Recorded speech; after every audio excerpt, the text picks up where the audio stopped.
Hello friends, welcome to our channel study for law. आज का हमारा क्वेश्चन है भारतीय न्याय संहिता।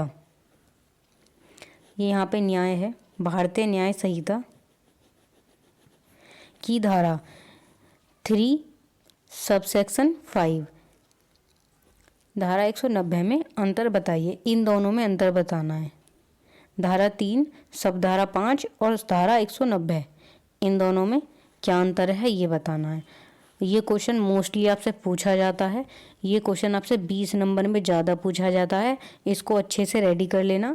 भारतीय न्याय संहिता BNS की धारा सेक्शन 3 सबसेक्शन 5 सामान्य आशय, जो आपका ये सेक्शन 3 और सबसेक्शन 5 है, ये बात करता है सामान्य आशय की, और जो आपका 190 है ये बात करता है सामान्य उद्देश्य की। इसमें पूछा जाता है कि सामान्य आशय और सामान्य उद्देश्य में अंतर बताइए। लेकिन ये कभी कभी तो सेक्शन दे देते हैं, कभी बाई चांस ऐसा भी होता है कि ये इनके नाम लिख कर दे देते हैं। ठीक है, तो इनका नाम भी याद रखना और सेक्शन भी याद रखना। भारतीय न्याय संहिता की धारा 3 सबधारा 5 सामान्य आशय कॉमन इंटेंशन को परिभाषित करती है। ठीक है, सामान्य आशय का अर्थ है, सामान्य आशय का अर्थ है दो या दो से अधिक व्यक्तियों के बीच एक आम आशय या उद्देश्य जो उन्हें एक अपराध को करने के लिए प्रेरित करता है। यह आशय अपराध के समय से पहले बनाया जा सकता है या अपराध के समय भी बनाया जा सकता है। दो या दो से अधिक लोग हैं और उन्होंने पहले से ही एक प्री प्लान किया है किसी काम को करने के लिए, किसी अपराध को अंजाम देने के लिए, और उनका या तो प्री प्लान हो सकता है, पहले से प्लान हो सकता है, या फिर उन्होंने उसी समय या फिर अपराध करते समय ही वो अपराध के लिए प्लान बनाया है, और दोनों का सेम ही इंटेंशन है। उनका जो इंटेंशन है वो एक ही है कि अपराध करना है। सामान्य आशय कॉमन इंटेंशन के आवश्यक तत्व निम्नलिखित हैं। सेक्शन 3 सबसेक्शन 5 सामान्य आशय के लिए आवश्यक है कि दो या अधिक व्यक्तियों के बीच पूर्व नियोजित योजना हो। यानी कि जो सामान्य आशय है उसमें दो व्यक्तियों द्वारा पहले ही पूर्व नियोजित योजना हो। इसमें बताया गया है कि या तो पहले भी वो पूर्व योजना बना सकते हैं और अपराध के समय ही बना सकते हैं। दूसरा, सामान्य आशय के लिए आवश्यक है कि प्रत्येक व्यक्ति उस योजना को अग्रसर करने में अपना योगदान दे। यानी कि जो दोनों व्यक्ति हैं वो अपना योगदान उसको आगे बढ़ाने के लिए, उस अपराध को आगे बढ़ाने के लिए अपना योगदान दें। सामान्य आशय का आवश्यक तत्व है कि प्रत्येक व्यक्ति का योगदान किसी अपराध को गठित करने के लिए होना चाहिए। उन दोनों का जो आशय है, उनका जो इंटेंशन है वो दोनों का एक ही होना चाहिए और अपराध को आगे बढ़ाने के लिए होना चाहिए और वो अपराध के लिए ही होना चाहिए। प्रयोज्यता के लिए आवश्यक बातें। सामान्य आशय की प्रयोज्यता के लिए निम्नलिखित बातें आवश्यक हैं, जैसे कि सामान्य आशय की प्रयोज्यता के लिए जो उसकी योजना है उसके लिए आवश्यक है कि कोई आपराधिक कार्य किया गया हो, यानी कि उन दोनों के द्वारा कोई आपराधिक कार्य किया गया हो। सामान्य आशय प्रयोज्यता के लिए आवश्यक है कि एक से अधिक व्यक्ति द्वारा कार्य किया गया हो। इसमें कम से कम एक से ज़्यादा व्यक्ति होनी चाहिए, कम से कम 2 व्यक्ति हों या उससे ज़्यादा हों। उन दोनों का एक ही आशय होना चाहिए, एक ही इंटेंशन होना चाहिए। सामान्य आशय की प्रयोज्यता के लिए आवश्यक है कि सामान्य आशय को अग्रसर करने में किया गया हो, जो उन दोनों का एक ही इंटेंशन है उसको आगे बढ़ाने के लिए किया गया हो। इसका एक उदाहरण है कै और खे पृथक पृथक रूप से भिन्न भिन्न समय पर य को विष की छोटी छोटी मात्राएं देकर उसकी हत्या करने के लिए सहमत होते हैं। यानी कि कै कबूतर और खे खरगोश, ये दोनों जो हैं हत्या करने के लिए सहमत होते हैं। कै और खे यह की हत्या करने के लिए आशय से सहमति के अनुसार विष को देते हैं। जैसे जैसे उन दोनों ने प्लान किया था उसके अनुसार वो उसको यह को विष देते हैं। इस प्रकार यह की विष की कई मात्राओं के प्रभाव से यह मर जाता है, यह की मृत्यु हो जाती है। इसके बाद है यहाँ यहाँ क और ख हत्या करने के जानबूझकर सहयोग करते हैं और क्योंकि उनमें से प्रत्येक ऐसा कार्य करता है, मतलब वो दोनों एक ही कार्य करते हैं, उनका एक ही इंटेंशन था ये को मारना, जिससे मृत्यु कारित होती है। वे दोनों इस अपराध के दोषी हैं यद्यपि उनके कार्य पृथक थे। भले ही उनके कार्य पृथक थे, अलग थे, लेकिन वो दोनों ही उसके दोषी हैं क्योंकि उन्होंने पहले ही ये प्लान किया था कि इसको थोड़ा थोड़ा जहर देके मारेंगे। ठीक है, इसका दूसरा उदाहरण है, एक जेलर कै ने एक कैदी ये को भोजन देने से इनकार कर दिया था जिससे कै की मृत्यु हो सकती थी, लेकिन कै को पद से हटा दिया गया।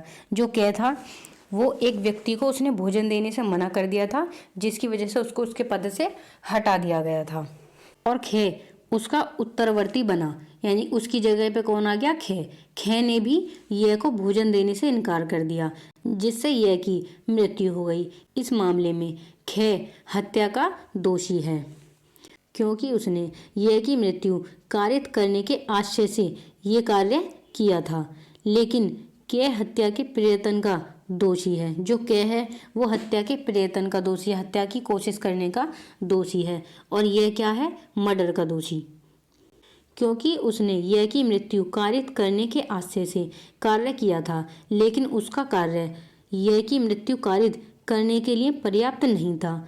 इस मामले में के और खे दोनों अलग अलग दोषी हैं क्योंकि उन्होंने अलग अलग समय पर और अलग अलग आशय से कार्य किया था। वो दोनों ही दोषी हैं लेकिन अलग अलग कार्य के लिए। जो खे है वो हत्या का दोषी है और जो के है वो हत्या करने के प्रयास के लिए दोषी है। फिर इसका एक केस है, रेक्स बनाम क्यूज, AIR ऑल इंडिया रिपोर्टर 1938। मामले में न्यायालय आशय के तत्वों को स्पष्ट रूप से परिलक्षित होना दिखाया गया है। इस मामले में एक कांस्टेबल और उसका सहायक एक व्यक्ति को गिरफ्तार करने के लिए गए थे। उस व्यक्ति के साथी ने कांस्टेबल और उसके सहायक पर हमला कर दिया और मारपीट की जिससे सहायक की मृत्यु हो गई। जो कांस्टेबल के साथ एक सहायक गया था, एक सहायता करने वाला व्यक्ति उसके साथ गया था, उसकी मृत्यु हो गई। इस मामले में यह ज्ञात नहीं किया जा सकता कि किस व्यक्ति की चोट के कारण सहायक की मृत्यु हुई है, लेकिन सभी अभियुक्तों को हत्या के लिए दोषी ठहराया गया क्योंकि उनका सामान्य आशय कॉमन इंटेंशन स्पष्ट परिलक्षित हो रहा था। जिन लोगों ने पुलिस वाले और उसके सहायक पर हमला की थी उनका इंटेंशन था उन दोनों को मारने का, तो उनका जो इंटेंशन है वो परिलक्षित स्पष्ट हो रहा था, इसलिए वो उसके दोषी थे। इसके बाद है, इस मामले से यह स्पष्ट होता है कि सामान्य आशय के लिए यह आवश्यक नहीं है कि प्रत्येक व्यक्ति की भूमिका स्पष्ट रूप से परिभाषित हो। यदि व्यक्तियों के बीच सामान्य आशय है और वे उसे पूरा करने के लिए कार्य करते हैं तो उन्हें सामान्य आशय के आधार पर दोषी ठहराया जा सकता है। ठीक है, फिर है सामान्य उद्देश्य, कॉमन ऑब्जेक्ट, सेक्शन 190। भारतीय न्याय संहिता की धारा 190 में सामान्य उद्देश्य को परिभाषित किया गया है। ठीक है, और भारतीय न्याय संहिता की धारा 3 सबधारा 5 के तहत सामान्य आशय को बताया गया है और इसमें दो लोगों का होना जरूरी है और दोनों का सेम ही आशय इंटेंशन होना चाहिए। यह भारतीय न्याय संहिता BNS की धारा 190 का विवरण है जो विधि विरुद्ध जमाव और उसके सदस्यों की जिम्मेदारी के बारे में बताती है। इस धारा के अनुसार विधि विरुद्ध जमाव के किसी सदस्य द्वारा उस जमाव के सामान्य उद्देश्य को अग्रसर करने में अपराध किया जाता है तो प्रत्येक व्यक्ति जो उस अपराध के लिए किए जाने के समय उस जमाव का सदस्य होगा उस अपराध का दोषी होगा। इसका अर्थ है कि यदि कोई व्यक्ति विधि विरुद्ध जमाव का सदस्य है और जमाव के किसी सदस्य द्वारा अपराध किया जाता है तो वह व्यक्ति भी अपराध का दोषी होगा भले ही उसने स्वयं अपराध नहीं किया हो। इसमें कहा गया है कि जो आपका सामान्य उद्देश्य होगा, मतलब कुछ 5-6 लोग हैं उन सभी का सामान्य एक ही उद्देश्य है अपराध करना, ठीक है। और अपराध करने में अगर 4 लोगों ने अपराध किया है और 5वें ने नहीं किया है लेकिन वो उनके साथ था, तो वो भी उसका दोषी होगा। विधि विरुद्ध जमाव, अनलॉफुल असेंबली का अर्थ 5 या अधिक व्यक्तियों द्वारा एक समूह जो किसी अवैध उद्देश्य के लिए एकत्रित होता है। यह समूह किसी प्रकार का हो सकता है, जैसे कि एक प्रदर्शन, एक धरना, एक हिंसक या समूह आदि। विधि विरुद्ध जमाव के लिए निम्नलिखित शर्तों का पूरा होना चाहिए। सबसे पहले है व्यक्तियों का एक समूह, यानी कि जो विधि विरुद्ध जमाव है उसके लिए एक व्यक्तियों का समूह होना चाहिए। समूह का उद्देश्य अवैध होना चाहिए। उस समूह का, उस ग्रुप का जो उद्देश्य है वो अवैध होना चाहिए, इलीगल होना चाहिए। समूह के सदस्यों को अपने उद्देश्य को प्राप्त करने के लिए हिंसा या अवैध तरीकों का उपयोग करना चाहिए। जो समूह हैं, जो किसी ग्रुप के सदस्य हैं, उन सभी का एक उद्देश्य होना चाहिए और उनका उद्देश्य हिंसा या अवैध तरीकों का उपयोग करना चाहिए उनके हिंसा में।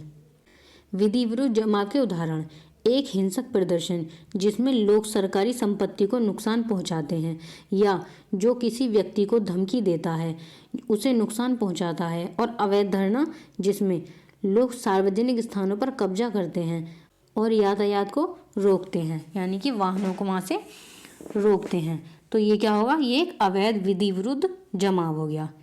इसके लिए केस है यूनियन बनाम state of Madhya Pradesh, AIR all India reporter 2003 के मामले में उच्चतम न्यायालय ने एक महत्वपूर्ण निर्णय दिया। इस मामले में यह अभिनिर्धारित किया गया कि BNS की धारा 190 BNS के अंतर्गत दोष सिद्धि के लिए यह साबित होना मात्र पर्याप्त है कि अभियुक्त विधि विरुद्ध जमाव का सदस्य रहा है तथा घटना स्थल पर उसकी उपस्थिति निर्विवादित है। इसका अर्थ है कि अभियुक्त का प्रकट कार्य साबित किया जाना आवश्यक नहीं है, यानी कि जो व्यक्ति, जो एक समूह का, ग्रुप का सदस्य है और उसमें से वो वहाँ पे शामिल था, वो वहाँ पे उपस्थित था जब अपराध हो रहा था, तो वो भी उस अपराध का दोषी होगा, चाहे उसने अपराध किया हो या ना किया हो, लेकिन वो उसका हिस्सा है तो वो अपराध का दोषी होगा। इसका एक केस है नवाब अली बनाम state, AIR all India reporter 1974 के मामले में महत्वपूर्ण निर्णय दिया गया। इस मामले में 2 समूहों में झगड़ा हो गया था और अभियुक्त एक समूह का सदस्य था। उसे कुछ चोटें लगी लेकिन उसने उस समूह से अपने आप को अलग कर दिया। एक समूह था, मतलब 2 समूह थे, उन दोनों समूह में 2 ग्रुप थे, उन दोनों ग्रुप में लड़ाई झगड़ा हुआ और उसमें से एक व्यक्ति को चोट लगी जिसके कारण वो उस समूह से अलग हो गया और वो वहाँ से चला गया। इस मामले में यह महत्वपूर्ण बात थी कि अभियुक्त ने अपने आप को हत्या से पहले विधि विरुद्ध जमाव से अलग कर लिया था। इस मामले में यह महत्वपूर्ण बात थी कि अभियुक्त ने अपने आप को हत्या से पहले ही विधि विरुद्ध जमाव से अलग कर लिया था। इसका अर्थ है कि वह सामान्य आशय, जो उसका एक सामान्य इंटेंशन था, को अग्रसर करने में सम्मिलित नहीं था। जब 2 ग्रुप की लड़ाई हो रही थी तो उसमें से एक व्यक्ति को चोट लगी और वो वहाँ से चला गया। चोट लगने के बाद उस ग्रुप से अलग हो गया, तो इसमें उस व्यक्ति को सम्मिलित नहीं किया गया था। क्यों? क्योंकि वो हत्या से पहले ही वहाँ से चला गया था। वहाँ पे ग्रुप के द्वारा एक हत्या हो गई थी और उस हत्या के दौरान वो वहाँ पर नहीं था, तो वो उसके लिए जिम्मेदार नहीं ठहराया जाएगा। लेकिन अगर वो वहाँ होता और हत्या तब होती तो वो जरूर उसके लिए जिम्मेदार होता। इसके बाद इसलिए अभियुक्त को दोष सिद्ध को अपास्त, सेट असाइड किया गया क्योंकि उसने अपने आप को विधि विरुद्ध जमाव से अलग कर लिया था। हत्या में उसकी कोई भूमिका नहीं थी। यह निर्णय दर्शाता है कि विधि विरुद्ध जमाव में शामिल होने के बाद भी व्यक्ति अपने आप को अलग कर सकता है, लेकिन अपराध से पहले आपको अलग करना है। अगर आपने अपराध कर दिया, अपराध के वक्त आप वहीं थे, तो आप दोषी माने जाओगे। लेकिन अगर आप अपराध होने से पहले ही वहाँ से चले गए हो, आप उस विधि विरुद्ध जमाव का हिस्सा नहीं हो, तो आप बच सकते हो। तो वह सामान्य आशय को अग्रसर करने में सम्मिलित नहीं माना जाएगा। ठीक है।